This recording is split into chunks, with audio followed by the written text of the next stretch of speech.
My 43-year-old daughter had a stroke. I was out of town and I called my daughter. She was slurring her words and I knew something was wrong. She was healthy. She was a marathon runner. She had a 40-hour-a-week job. You didn't think it happened to young people. It was a hard 5 days. I never left the room. I never left her side. I walked out that hospital door and took her home. The new normal was different. Stroke is a very debilitating condition. All of a sudden you're unable to move or you're unable to speak. The people who suffer from strokes typically have a lot of deficits after the stroke. The deficits carry out into their personal lives and also their productive years. Their lives are forever changed.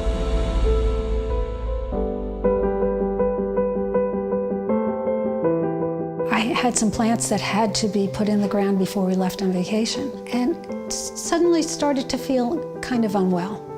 So I came in and I sat down, looked over to Frank, and I tried to talk and I couldn't, and I reached for a piece of paper and a pencil, and I wrote several words, clearly, but they didn't make much sense. And he stopped and he put everything down and he walked right over to the phone and dialed 911. She came in, she wasn't able to talk. I knew that we had just across the street this procedure that we could offer her, and we had been talking to MUSC about coming together in this collaboration.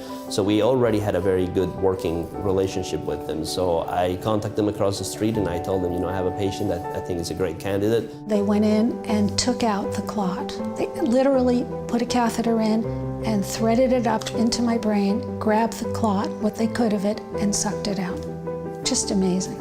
You can go through a catheter in the groin and reach that clot and put a stent through it, and it basically catches that clot and then you pull it out. Now we see patients that were unable to move half of their body or were unable to speak, and all of a sudden after this procedure they're pretty much back to normal. It almost feels like a miracle. And then I woke up and Dr. Leo was there, and he looked at me and he said, "Do you know your name?" And I said, "Yes, Gail Costa." And he smiled. And then he said, "Do you know where you are?" And I kind of looked around and I said, "Hospital." And he smiled, his smile got bigger. And then he said, "Do you know what date it is?" And I said, "Yeah, it's June 24th. And his smile was just, his whole face was an immense smile.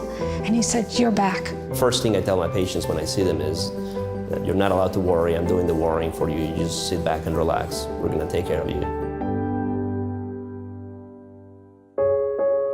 So we're hoping to build a state-of-the-art angiography suite at St. Francis Hospital that will allow us to run 24/7 with a dedicated machine just for stroke patients. I think that by getting this facility at St. Francis Hospital, we will be able to have Gail's case replicate many times. What's exciting is if you look at somebody coming in, not able to talk, not able to move, and they go through the intervention, and an hour later or next day, they're walking out in great shape. I mean, that's exciting. And why shouldn't everybody in the Low Country have that available to them? You will expect that transferring a patient from a hospital to a hospital that's right across the street should take about 10 minutes. Well, in reality, it ends up taking about an hour.